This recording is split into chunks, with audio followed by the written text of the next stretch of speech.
Hello दोस्तों, welcome to my channel lift up Gyan. दोस्तों, सर्दियों के बाद जैसे ही गर्मियां आती हैं तो हमें कपकपाती ठंड से बड़ी राहत मिलती है। लेकिन जब धीरे धीरे गर्मी का ये मौसम अपने पूरे शबाब पर पहुंचने लगता है तो कई तरह की मुसीबतें हमें फिर से घेर लेती हैं। इन्हीं में से एक है जंगलों में लगने वाली आग, जिसे वनाग्नि भी कहा जाता है। देश हो या विदेश, हर साल गर्मियां आने पर वनों में आग लगने की घटनाएं आम होती जाती हैं। ऑस्ट्रेलिया में साल 2020 में कई महीनों तक झुलसते रहे जंगल की खबर शायद ही किसी ने ना सुनी होगी, जिसमें करोड़ों जानवरों की जलकर मौत हो गई।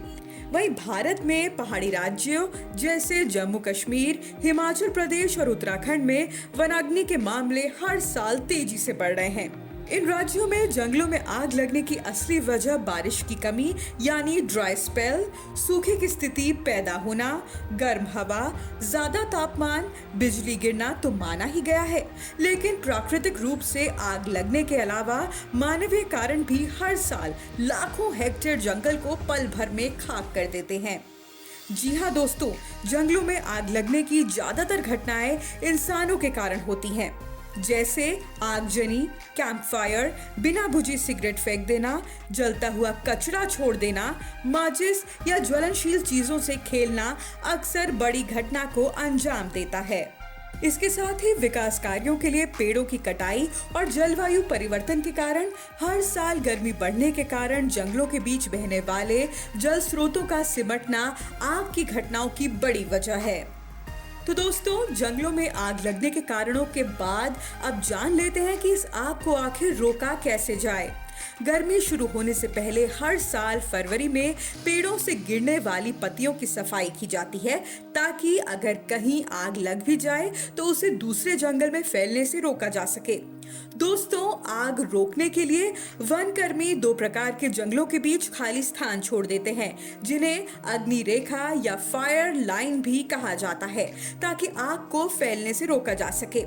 दोस्तों, आग लगने के बाद उस पर काबू पाना बेहद मुश्किल हो जाता है। ऐसे में गर्मी बढ़ने से पहले आग पर निगरानी रखने वाले कर्मियों की तैनाती को बढ़ाया जाना चाहिए। वन कर्मियों के नियमित प्रशिक्षण के साथ ही स्थानीय लोगों को घटनाओं की जानकारी और बचाव में सहयोग करने के प्रति जागरूक करना भी बेहद जरूरी है। विकसित देशों में जहां आग बुझाने के लिए हेलीकॉप्टर का इस्तेमाल होता है, वहीं हमारे पहाड़ी राज्यों की भौगोलिक परिस्थितियों के कारण हेलीकॉप्टर का इस्तेमाल मुमकिन नहीं हो पाता है। कई बार हेलीकॉप्टर की हवा से आग फैल भी जाती है। ऐसे में सैटेलाइट आधारित रिमोट सेंसिंग तकनीक का इस्तेमाल कर आग लगने की जगह की सटीक जानकारी के आधार पर आग को बुझाने में मदद मिलती है। साथ ही दोस्तों, सरकारी स्तर पर ठोस नीतियां भी इन घटनाओं पर विराम लगा सकती हैं।